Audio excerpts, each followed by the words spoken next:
everyone. Today I want to talk about something that sounds simple, but it's actually something a lot of us struggle with, which is listening to yourself. But I don't mean hearing your thoughts while you're busy doing 5 other things. I mean really tuning in to what your body's telling you, what your emotions are trying to say, and what that quiet inner voice is whispering when the world goes quiet. And I've had plenty of times where I didn't listen to myself. There were days where my hips were screaming at me to slow down, my inflammation was flaring up, and my sleep was all over the place. But I still pushed through because I felt like I should. Like, resting made me lazy. But all it did was prolong the pain and leave me feeling even more drained. There's been moments where I walked into situations with this gut feeling, a little tightening in the chest or that uncomfortable hesitation, and I ignored it. I told myself I was overthinking or being too sensitive. Then I'd walk away feeling dismissed or unwelcomed and thinking, why didn't I just trust that feeling? I've taken on too much as well, said yes to things I didn't have the capacity for because I didn't want to let anyone down. But the truth is, I let myself down in that moment, and I paid for it with exhaustion, resentment, and burnout. So, listening to yourself isn't always about grand life-changing decisions. It's about those little check-ins, asking, do I really want this? Is this good for me? Why am I saying yes?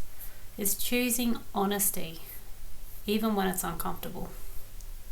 But I also want to say this. Not every voice inside your head deserves your trust. Sometimes we carry an inner voice that isn't really ours. It's that critical one, full of what ifs, doubts, fear, and old stories that say you're not good enough, you'll fail anyway, so why bother? That was me for years when it came to studying. I believed I wasn't smart enough for uni, that it would be a waste of time to even try. But eventually I challenged that belief and enrolled anyway. Now I'm nearly at the end of my first year, I'm getting good grades, I'm receiving constructive feedback. More than anything, I've shifted into a growth mindset.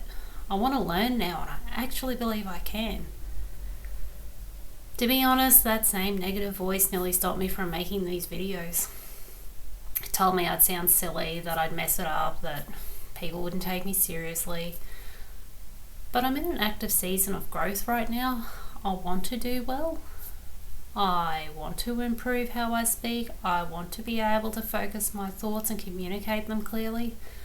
So I chose to listen to the part of me that's trying to grow, rather than the part that's trying to shrink.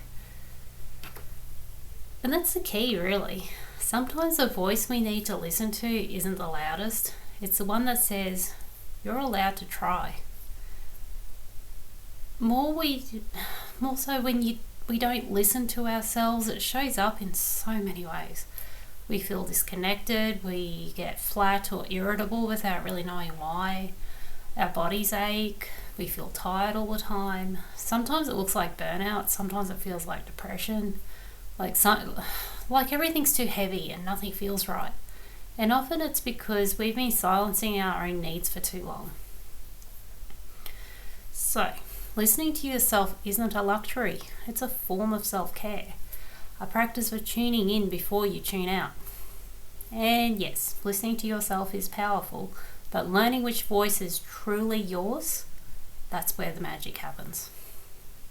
So next week, I'll be talking about why conversations fall apart, the misfires, the misunderstandings, and what's really going on underneath the words we say. I think a few of us might relate to that one.